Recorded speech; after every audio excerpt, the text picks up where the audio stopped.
Assalamualaikum warahmatullahi wabarakatuh. Alhamdulillahilladzi anzala as-sakinata fi qulubil mu'minin. Asyhadu an la ilaha illallah wahdahu la syarika lah. Wa asyhadu anna Muhammadan 'abduhu wa rasuluhu sayyidil amin.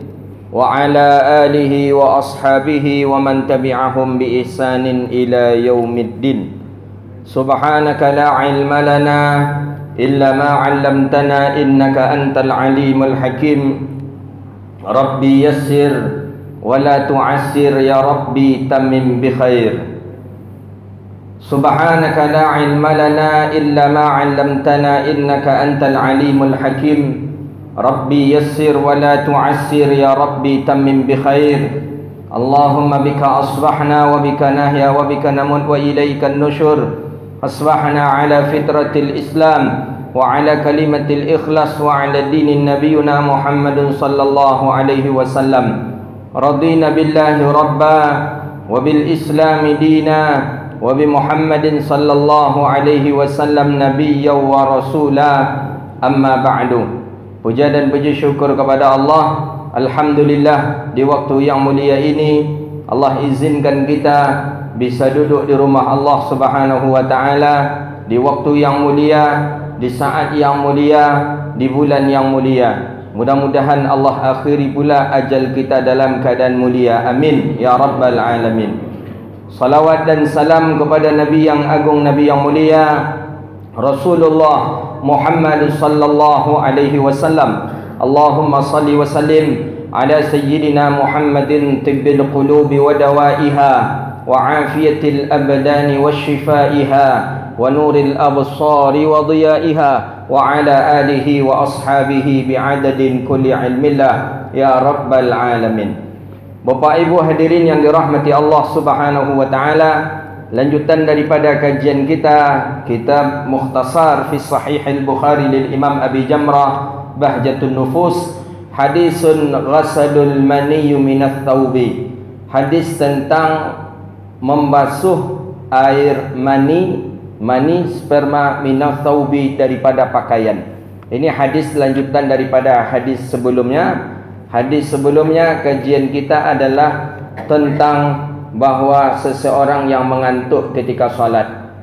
Seseorang yang mengantuk ketika salat, maka bagaimana? Apakah dia tahan atau dia lanjut salat tapi dia dalam keadaan tidur, atau dia tidur sejenak di tempat salatnya? Ini sudah selesai pembahasan kita di 2 minggu yang lalu. Mano lai takanang mano na indak lalu kaji. Tapi setidaknya pernah mendengar, duduk di majelis ilmu dapat berkah, itu jadilah. Hadis hari ini tentang hadisun ghasalul mani. Hadis tentang mani. Mani bahasa Arab, bahasa kita juga mani, cuma bahasa Indonesianya sperma. Ustaz, tidak ada pembahasan yang lain daripada itu Ustaz. Maaf kalau mengaji hadis sama dengan mengaji fikih. Memang seperti memakan pisang, buka kulit nampak isi. Kalau yang tak suka, saya mohon maaf, saya memang seperti itu. Kajian kami kalau mengaji satu buah kitab, ya berarti tidak bisa kita lompat-lompati. Setelah hadis ni berarti hadis berikutnya lah. Hadis kemarin hadis nomor 20, hadis ni hadis nomor 21. Rubah aja lah Ustaz. Itu you tak bisa merubah itu dah. Suruh Imam Bukhari merubahnya lagi. Kalau bisa Imam Bukhari nak usah masukkan hadis tu ke situ, tapi langsung saja ke hadis-hadis yang lain. Banyak kegunaan oleh kita. Maka di dalam kitab Sulamut Taufiq ila Mahabbatillahit Tahqiq, kemudian di dalam beberapa kitab, bahawa dijelaskan kewajiban bagi seorang laki-laki yang orang tua, dia orang tua, laki-laki, wajib bagi dia mengetahui tentang haid, mani, nifas, wiladah. Laki-laki wajib itu dalam kitab Ta'lim Muta'alim. Untuk apa? Untuk mengajari anak-anaknya. Kalau anaknya laki-laki, berarti dia ajari tentang mani, sperma. Nanti akan keluar 3 cairan daripada kemaluan kita, nak, kata seorang ayah kepada anak laki-laki. Apa yang 3 tu ya? Ada namanya mani, ada namanya mazi, ada namanya wadi. Siapa yang mengajarkan itu kepada anak-anak? Wajib sang ayah. Maka yang mengaji fikih itu ayah wajib dia. Kalau ayah tidak mengajarkan itu kepada anak-anak, maka ayah asim katanya. Asim tu ayah berdosa. Makanya ayah wajib mengaji. Ini tak amu asal-asal jadi ayah aja dah. Harus punya ilmu kita. Nafkah mungkin okey, kita bisa mencari nafkah. Tapi untuk mengisi anak-anak kita, bagaimana? Butuh dengan ilmu. Harus dengan ilmu. Tak bisa kita lari daripada ilmu. Bagaimana caranya? Tentu dengan hadir dan duduk di majlis ilmu. Nak, kalau mani ini suci nak, tapi kalau keluar maka kamu wajib mandi. Siapa yang mengajarkan itu kepada anak? Ayah yang mengajarkannya. Macam mana mani itu ya? Dia ajarkan pula lah oleh ayah. Mani itu nak, dia agak lain nak. Lainnya macam mana ya? Tentu mulai agak dewasa anak ni. Tapi anak yang diajari ini, anak sudah mulai dewasa. Kalau anak-anak umur 4 tahun, dia ajar itu, tak ada guna dah. Beko bertanya pula, anak panjang tanya anak tu, beko kalau anak umur 4 tahun, 5 tahun. Anak yang sudah mulai akal balik. Mungkin anak di usia 14 tahun, 15 tahun, sudah mulai orang tua memasukkan ini ke dalam anak. Kalau tidak, athim, orang tua berdosa. Maka tujuan fikih, tujuan hadis mengatakan untuk mengajarkan kepada orang tua bahawa syariat kita itu adalah punya tanggungjawab masing-masing. Itulah, manina dia agak keluarnya agak talazzut, lezat. Kemudian kedua, dia nak agak baun tepung yang basah kena air. 2. Itu sifat-sifat dari mani. Dari mana ayah tahu itu sifat mani? Tentu dari mengaji kitab. Kalau nak mengaji, kan tentu pokoknya keluarnya itu mani itu katanya lah. Tak bisa. Kalau maziyah, kalau mazi itu dia keluar sendirinya saja nak, dan dia tidak begitu lezat, dan kadangkala dia keluarnya kalau orang tu capek, orang tu penat, dan ini najis nak. Kalau ini keluar nak, kalau ini keluar ini najis nak. Pakaian wajib dicuci, tapi kita tak wajib mandi nak. Jelas-jelas satu-satu. Kita kan seperti orang tutu gitu dulu, makanya menyekolahkan kita pertama kali ke surau, bukan ke sekolah. Kenapa di surau orang lain mengaji itu dulu? Dulu, kini tak ada lagi. Dulu di surau mengaji bab-bab masalah itu, kita dulu di surau. Kalau orang Aceh bilang menasah. Di surau dulu mengaji-mengaji itu. Kini di mana ada mengaji lagi? Aja di masjid lah. Kalau lah ada pula ustaz-ustaz yang membuka masalah itu. Besoknya masuk pula kepada masalah haid. Yang mengaji haid juga laki-laki. Ustaz dah elok rasanya ustaz. Kalau seandainya yang mengkaji haid itu orang perempuan saja, mungkin sampai kini tidak ada pembahasan haid. Kenapa? Yang membahas haid di dalam kitab-kitab fikih adalah Imam Syafi'i, Imam Maliki, Imam Hanafi, Imam Ahmad bin Hanbal. Orang-orang ni laki-laki. Kok dia mahir dengan darah haid? Itulah karena belajar dan bertanya kepada ahlinya. Maka itulah dalam Al-Quran, fas'alu ahla zikri in kuntum la ta'lamun. Tapi anak perusi, dia jarilah ke anak perusi. Cuman kini adat orang kita mengajar masalah itu kepada anak perusi agak lain nampaknya. Maka diwakilkan saja oleh isteri kita yang mengajar kepada anak perusi kita. Darah yang keluar nanti dari kandungan kita ada 4 Kewajiban asalnya kewajiban ayah yang menyampaikan itu. Cuman di daerah kita agak sumbang sedikit kalau ayah yang menyampaikan, ayah mengajarkan kepada bini. Itu kalau ayah lebih mengerti pula. Kalau ayah tidak mengerti macam mana? Sanu keluar darah-darah apa tu? Itu tu mungkin darah hapus. Itu mah je. Darah hapus. Pada darah yang keluar dari perempuan 4 dia. Ada yang disebut darah nifas. Anak keluar darah. Ni darah nifas. Ada darah wiladah. Anak belum lahir, anak belum keluar tapi darah sudah keluar. Ini darah wiladah. Darah wiladah ni masih boleh solat ni. Darah keluar, anak belum keluar, darah keluar. Ni darah wiladah namanya ni. Yang ketiga ada nama istihadah darahnya. Darah penyakit. Keluarnya tidak di saat haid, tidak di saat nifas. Yang keempat barulah darah yang biasa disebut dengan darah haid. Darah haid ni ukurannya paling sedikit sehari semalam. Biasanya orang 7 hari 7 malam, kadang 6 hari 6 malam, dan paling lama 15 hari, 2 minggu tu paling lama. Lebih daripada itu bukan darah haid namanya kata ulama, tapi itu darah istihadah, darah penyakit. Kalau dapat darah penyakit, berarti dia sudah wajib solat. Dari mana awak tahu masalah tu? Dari mengaji. Maka mengaji kau banyak manfaatnya. Banyak. Ya setidak ada pek lontong kan jadilah. Iya kan? Kalau indak pun banyak dapat dah awak apa je ustaz. Tiap minggu bertambah je cik hadis, tiap minggu bertambah je cik hadis. Tapi indak ada nanti bawa pulang dah. Lai ada apa mambok lontong pulang. Makan lontong pulang gitu. Tapi hari ku insya-Allah ndak ada lontong. Ndak ada dah kan? Ndak, kita puasa alhamdulillah. Kita puasa Tasyu'a. Puasa 9 Muharram. 9 Muharram, besok 10 Muharram. 2 puasa. Yang tak puasa hari ini, besok puasa, kemudian puasalah di hari Ahadnya tanggal 11. Jadi kita dianjurkan 2 hari berpuasa. Untuk apa? Laisa tashabbuh bil yahud, agar kita tidak menyerupai daripada Yahudi. Yahudi berpuasa cuman hari tanggal 10 Muharram saja. Jadi di dalam hadis Muslim itu, dalam Sahih Muslim, Nabi di Madinah menengok orang Yahudi berpuasa. Orang Yahudi berpuasa dia di Madinah. Jadi Yahudi ini berpuasa, Nabi bertanya, "Hei Yahudi, lima antasuma hadzal yaum?" Kenapa kalian berpuasa hari ini hai Yahudi? Kata Nabi kepada Yahudi. Kata Yahudi kepada Nabi Muhammad, "Ya Muhammad, hadzal yaum yaumun azim." Hari ini hari yang mulia Muhammad. Hari ini hari yang sangat beruntung bagi kami ya Muhammad. Jallahu Musa min Fir'aun. Allah selamatkan Musa dari Fir'aun. Wa sallama Ibrahim minan nar. Allah selamatkan Nabi Ibrahim dari kobaran api. Allah selamatkan Nabi Yunus dari perut ikan. Allah selamatkan Nabi Nuh dari badai taupannya. Allah selamatkan, Allah sehatkan Nabi Ayub daripada sakitnya. Diceritakanlah semuanya. Apa kata baginda Nabi? Nahnu ahaqqu minkum. Kalau begitu kami lebih berhak berpuasa dibandingkan kalian. Kenapa Nabi mengatakan Nabi lebih berhak? Karena Nabi seorang Rasul.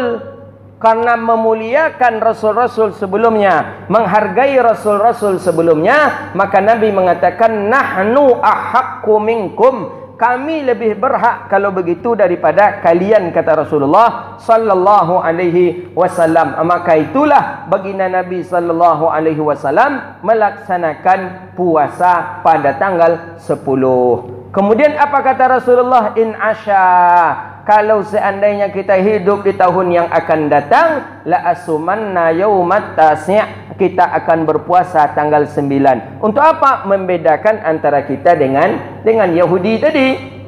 Makanya kita berpuasa tanggal 9 hari ini, tanggal 10 besok, untuk membedakan antara kita dengan Yahudi tadi. Itulah alhamdulillah. Tapi baginda Nabi tidak sempat melaksanakan puasa tanggal 9. Kenapa Nabi tak sempat melaksanakan puasa tanggal 9? Karena Nabi sudah berpulang ke rahmatullah. Nabi meninggal dunia, jadi Nabi berpuasa cuma tanggal 10 saja.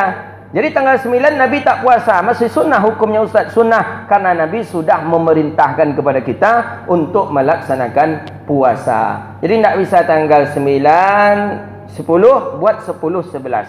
Tak bisa kita tanggal 11, tanggal 10 saja macam mana Ustaz? Boleh juga. Tidak mengapa. Tak menyerupai Yahudi kita Ustaz, tak. Dia apa? Karena Yahudi itu tak ada puasa kini lah dah. Tak, Bapak Ibu percaya, tak ada puasa, tak tahu Yahudi. Makanya dari sini sudah barang jelas fakta ni. Mengatakan bahawa Yahudi hari ini ni tidak Yahudi asil namanya. Tidak asli lagi. Buktinya mereka tidak mengetahui ritual mereka. Mereka punya tradisi puasa sekali setahun, namanya puasa Ashura. Namanya puasa 10 Muharram. Buktinya Nabi mengatakan dalam hadis sahih, Yahudi Madinah berpuasa. Yahudi sekarang tak tahu dia berpuasa. Makanya kalau kita berpuasa pun tanggal 10 Muharram saja, tidak mengapa. Cuman afdalnya paling eloknya puasa tanggal 9 dengan tanggal 10. Itu dia. Besok hari Ashura. Di sini karena ada acara. Kalau saya besok mengijazahkan satu buah hadis musalsal yaumil Ashura. Khusus hadis Ashura itu saya ijazahkan kepada orang-orang yang mendengarnya nanti, yang sanadnya sampai ke Rasulullah. Saya mendengar hadis itu dari guru saya Syekh Abdullah Ahmad Ajin, beliau dari gurunya Syekh Abdullah Siddiq Al-Gumari, bersambung sanadnya sampai ke Abu Qatadah Al-Ansari sahabat Nabi sampai ke Nabi. Jadi itu tertulis itu. Jadi yang mendengar hadis itu dari saya nanti saya kasih ijazah sanad yang sampai ke Rasulullah. Jadi ada amalan yang bagus diamalkan besok. Pertama membaca Qul huwallahu ahad 50 kali. Kemudian membaca Hasbiyallahu ni'mal wakil ni'mal maula wa ni'man nasir 70 kali. Apa yang katanya dalam Fathul Bari, Imam Ibn Hajar mengatakan dalam Fathul Bari, kemudian membaca Alhamdulillahi mil'ul mizan wa muntahal ilmu wa mallagha ridha wa zinatal arsh. Subhanallahu mil'ul mizan wa muntahal ilmu wa mallagha ridha wa zinatal arsh. Lam tamutu abada, lam tamutu qalbahu abada. Tidak akan pernah mati hatinya. Jadi makanya kita mengamalkan itu agar menghidupkan serasa hati kita selalu untuk dekat kepada Allah. Banyak amalan yang dianjurkan besok di hari Ashura itu. Banyak sekali. Di dalam kitab Manahijul Imdad fi Syarhil Irsyadul Ibad ada 11 malah amalan dianjurkan. Menyapu kepala anak yatim, kemudian membantu anak yatim, kemudian melapangkan nafkah untuk keluarga. Dan ini hadisnya disahihkan oleh Imam As-Suyuti. Katanya man wasa'a ayalihi fi asyara Muharram, siapa yang melapangkan nafkah keluarganya pada tanggal 10 Muharram, Allah lapangkan pula rezekinya setahun yang akan datang. Itu hadisnya sahih, disahihkan oleh Imam As-Suyuti.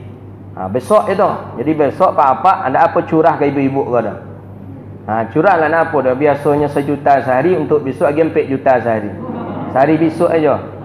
Kau hai belanjalah. InsyaAllah Allah lapangkan rezeki kita setahun yang akan datang. Itu dalam hadis sahih yang disahihkan oleh Imam As-Suyuti. Malah dikatakan oleh di dalam Manahijul Imdad ada seorang ulama, saya lupa namanya, jarabtu, kata dia, jarabtu sittina sanah, aku mencoba mengamalkan ini selama 60 tahun dan betul kata beliau. Setiap hari Ashura dia mewah-mewahkan keluarganya, dia mewahkan nafkah untuk keluarganya, maka setahun yang akan datang pun Allah luaskan daripada rezekinya. Jadi banyak amalan besok itu, banyak sekali. Kemudian diantaranya membuat bubur. Nama bubur tu bubur Ashura. Kalau kami sampai kini masih ada tradisi membuat bubur Ashura. Kalau orang kini bid'ah tu katanya, tak ada Nabi pernah membuat bubur Ashura, kata dia. Bubur Ashura itu asal-muasalnya ketika Nabi Nuh kan lama di atas kapal. Ini di dalam kitab Nazhatul Majalis. Nabi Nuh lama di atas kapal. Nah, ketika Nabi Nuh di atas kapal kan badai taupan besar. Nabi Nuh ni kan membuat kapal di atas gunung. Dia ajak anak bini naik kapal, nak niya farkit safinati, siapa yang beriman denganku maka naiklah kapalku. Tak ada dah anak bini nak niya naik kapal. Umat Nabi Nuh naik kapal semuanya di atas gunung. Anak sempat berfikir, ayah dan kau gilo kau kecil anak Nabi Nuh, Kan'an. Apa tu tak mungkin air sampai ke atas gunung. Dia di gunung, takkan mungkin air sampai ke atas gunung. Mengapa membuat kapal di atas gunung? Takkan mungkin, kata Kan'an anak Nabi Nuh. Tapi Nabi Nuh karena perintah Allah, dibuatlah oleh Nabi Nuh kapal di atas gunung. Pas masa harinya, Allah timbulkan badai taupan. Kata orang tu tsunami pertama kali. Badai taupan yang besar ternyata sampai ke atas gunung. Anak istri Nabi Nuh selesai mati, selesai ditimpa daripada badai. Berlayarlah Nabi Nuh. Berlayar selama 40 hari. Ada mengatakan 4 bulan berlayar. Belum sampai ke tepian, mencari tepian. Ketika berlayar itulah makanan tak ada lagi pada hari Ashura. Ini akan sampai ke tepian, makanan tak ada lagi yang akan dimakan. Dikumpulkanlah, sefulan membawa adas sedikit, sefulan ada membawa kacang, sefulan ada membawa gandum, sefulan ada membawa beras. Dikumpulkanlah daripada penduduk kapal itu semuanya makanan yang tersisa, dikumpulkan, diaduk, dibuat. Itulah asal muasal namanya bubur Ashura. Itu dia. Makanya oleh karena itu katanya di dalam Manahijul Imdad dianjurkan bubur Ashura itu dengan memasak biji-bijian hubub. Katanya hubub tu biji-bijian. Mungkin masukkan kacang hijau, mungkin kita masukkan pula gandum, mungkin kita masukkan pula apa lagi. Cuman jangan terlalu banyak ambil lo, tak lo jadi rasanya mereka sodolok masuk mereka akhirnya berbuang aja bubur tadi lendak. Jadi bubur Ashura tu bagus bubur Ashura itu, bukan hal yang kita sepelekan. Tak, harus kita ambil perhatian terhadap Ashura itu, bubur Ashura. InsyaAllah daerah-daerah kita, daerah Kampar, daerah Tapung, daerah Rahul, itu bubur Asyura itu masih dibuat orang ini. Di kota yang sudah agak hilang tradisi bubur Asyura ini. Pada tanggal 10 Muharram besok. Ya untuk apa? Untuk orang berbuka. Kita masak kolak, antan ke orang untuk berbuka ya. Bisa. Malah kalau di daerah kita tu ada tradisi di masjid tu buat bubur Asyura dibagikan ke warga-warga. Dibagikan ke warga-warga untuk berbuka puasa di hari Asyura. Itu dia. Banyak 11 amalan dianjurkan di hari Asyura itu. Puasa begitu juga. Kemudian banyak lagi amalan yang dianjurkan di hari Asyura. Kemudian membaca wirid-wirid yang seperti tadi. Itu hari Asyura. Besok dia. Asyura beda kan? Syiah juga punya Asyura. Syiah punya tradisi Asyura juga. Cuman Asyura Syiah berbeda dengan Asyura kita. Beda dia. Kalau Asyura kita Ahlus Sunnah wal Jamaah, Asyura kita adalah dengan menghidupkan puasa. Kalau Asyura Syiah, dia memukul-mukul badan. Karena menurut Syiah, hari Asyura 10 Muharram itu hari hazan katanya. Hazan itu hari sedih, hari duka cita. Menurut Syiah 10 Muharram besok tu hari duka cita. Boleh nanti tengok Hadi TV, kemudian Al-Manar TV, itu TV Syiah kalau tak salah saya itu. Boleh nanti putar TV tu, tengok nanti. Tengok nanti TV itu peringatan 10 Muharram Asyura. Syiah mengatakan hari besok tu hari duka cita. Kenapa hari duka cita? Karena terbunuhnya cucu kesayangan Rasulullah, Sayyidina Al-Husain. Husain anak daripada Sayyidina Ali dibunuh oleh orang munafik ketika beliau berjalan hendak ke Syam. Beliau berjalan, diundanglah oleh gubernur Syam mengadakan walimah, diundang pergi beliau, dibunuh beliau, dipancung beliau, dipengkal leher beliau di depan anak, di depan istri, di depan para muhibbin, orang-orang yang loyal kepada beliau. Putus kepala Sayyidina Husain. Itu terjadi pada tanggal 10 Muharram. Maka orang-orang Syiah pada 10 Muharram itu pukul-pukul kepala. Menyesal dia. Menyesal kenapa tak bisa menolong Husain. Maka teriak itu, "Ya Husain, ya Husain, ya Husain." Tengoklah nanti di video itu. Di TV-TV itu. Mereka ambil pisau, mereka ambil pedang, mereka buka baju mereka, mereka pukul badan mereka. "Ya Husain, ya Husain, ya Husain, ana mahibbak ya Husain." Mereka menyesal betul. Kenapa tidak bisa membantu Sayyidina Husain? Menurut Syiah, semakin banyak darah keluar, maka semakin besar peluang untuk masuk ke dalam surga. Cembungak namanya itu. Bodoh itu. Semakin banyak darah keluar pada tanggal 10 Muharram, maka akan semakin besar peluang untuk masuk surga. Kita cinta ke Husain, wajib cinta ke Husain. Karena itu adalah anak cucu Rasulullah. Nabi mengatakan, "La tasubbu ashabi wa ahli baiti." Jangan kalian hina sahabatku dan keluargaku, kata Rasulullah. Siapa yang menghina keduanya, maka menghinaku. Orang yang menghinaku, Allah lemparkan ke dalam api neraka. Kita cinta ke Husain, tapi tidak seperti cintanya Syiah ke Husain. Syiah salah cara mencintai Husain. Syiah menyesal memukul-mukul kepala, mengeluarkan darah. Itu dilarang dalam agama. Kita cinta ke Husain. Cara kita cinta ke Sayyidina Husain, kita hidupkan sunnah kakeknya. Iya kan? Apa sunnah kakeknya? Ni puasa di hari Asyura. Jadi bedakan nanti itu tradisi Syiah dengan tradisi kita. Kita alhamdulillah sampai hari ini tidak ada melakukan tradisi-tradisi Syiah ketika Asyura. Tak ada. Tak pernah. Cuman tadi itulah di Indonesia, kalau tak salah entah tahun yang lalu itu ada video kita tengok, ada satu tempat mulai orang-orang Syiah memperingati Asyuranya. Kalau ada nanti gejala-gejala nampak ke arah sana, bolehlah cepat dilaporkan. Berarti itu tanda mereka tu melakukan tradisi Syiah. Kalau tradisi kita puasa, cukup tradisi kita Ahlus Sunnah wal Jamaah Asyura dengan cara melaksanakan ibadah puasa saja. Puasa, kemudian melaksanakan ritual zikir dan lain sebagainya. Maka oleh karena itu, itulah Sayyidina Husain. Husain terbunuh, dipengkal, dibawalah kepala beliau ke daerah Qastulan, kemudian jasad beliau di Karbala. Ketika itulah dah 4 abad, 5 abad lamanya, sampai terjadi perang salib dan lain sebagainya. Dibelilah kepala tadi oleh Raja Mesir Dibeli kepala itu oleh Raja Mesir agar menyelamatkan. Kalau tidak, karena diinjak-injak saja kepala Sayyidina Husain ini oleh orang-orang Yahudi. Akhirnya dibeli oleh Raja Mesir kepala ini, dibawalah kepala itu ke Mesir dan dikuburkanlah di kota Kairo di seberang Masjid Al-Azhar, Universitas Al-Azhar. Di sini Universitas Al-Azhar, di sana ada jalan jalur 2, di sampingnya itu ada makamnya kepala Husain. Kepalanya di Mesir, badannya di Karbala. Sampai hari ini tak henti-hentinya orang menziarahi kuburnya Sayyidina Husain. Syiah bukan Syiah, Ahlus Sunnah. Kenapa mereka menziarahi? Karena cinta. Nabi berdoa sambil mencium cucunya. Apa doa Nabi? Ya Allah, sayangilah cucuku ini ya Allah sebagaimana aku mencintai dan menyayanginya. Makanya Sayyidina Husain sampai hari ini diziarahi oleh orang. Yang saya baca sejarah dan saya dengar daripada masyaikh,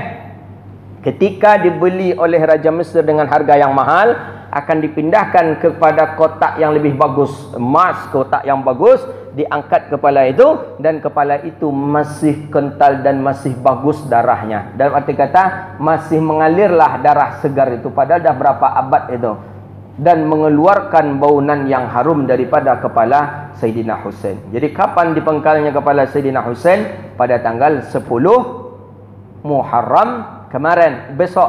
Tapi Syiah mengatakan hari besok hari duka cita, maka mereka balas dendam, tapi balas dendamnya memukul-mukul kepalanya. Jadi kata syekh saya, Syekhna Nuruddin Hafizahullah, kata beliau, disebabkan karena Syiah mencaci sahabat Nabi Abu Bakar, mencaci istri Nabi Sayyidah Aisyah, mencaci Umar, maka Allah beri pemahaman yang bodoh kepada Syiah. Apa pemahaman yang bodoh kepada Syiah? Bahawa Syiah mengatakan siapa yang memukul kepala, mengeluarkan darah ketika hari Ashura, maka itu berpeluang untuk masuk surga. Kan bodoh itu. Kenapa hasil kebodohan itu datang? Karena dia menghina para sahabat baginda Nabi sallallahu alaihi wasallam. Jadi jangan sampai kita tak puasa besok. Puasa besok itu bernama puasa Ashura. Hari ini puasa Tasyu'ah, besok puasa Ashura. Itu dia. Apa sampai ke puasa Ashura? Kajian mani tadi bisa pula ke situ pai. Nak habis pula waktu lagi. Hadisun ghasalul mani. Tapi tak apalah karena besok hari Ashura. Banyak-banyak buat amalan soleh besok. Sedekah, panggil anak yatim, sapu kepala anak yatim, karena hari besok itu termasuk hari mulia. Hari mulia. Banyak ulama menyusun kitab tentang hadis Fadlil Yaumil Ashura, kelebihan hari Ashura.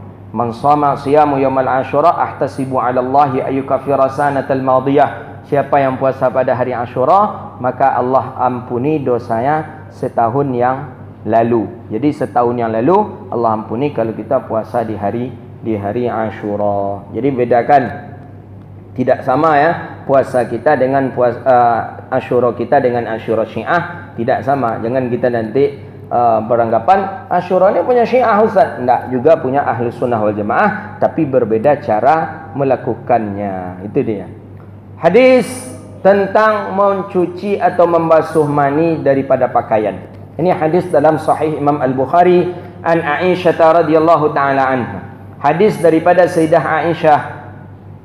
An Aisyah radhiyallahu taala anha qala أنها كانت تغسل المني من ثوب النبي صلى الله عليه وسلم ثم أراه فيه بقعة أو بقعا أو في رواية أخرى بقعا. Hadis tentang air mani. Jadi dalam hadis ini menjelaskan bahawa mani itu pernah dibasuh oleh Sayyidah Aisyah dari pakaian baginda Nabi. Ternyata mani yang dibasuh ni nampak dia, berbekas dia balik. Nah, ini dalam hadis Bulughul Maram juga ada itu, dalam riwayat hadis. Jadi Nabi salat dengan memakai kain sarung, yang kain sarung tu ada bekas min atharil mani katanya.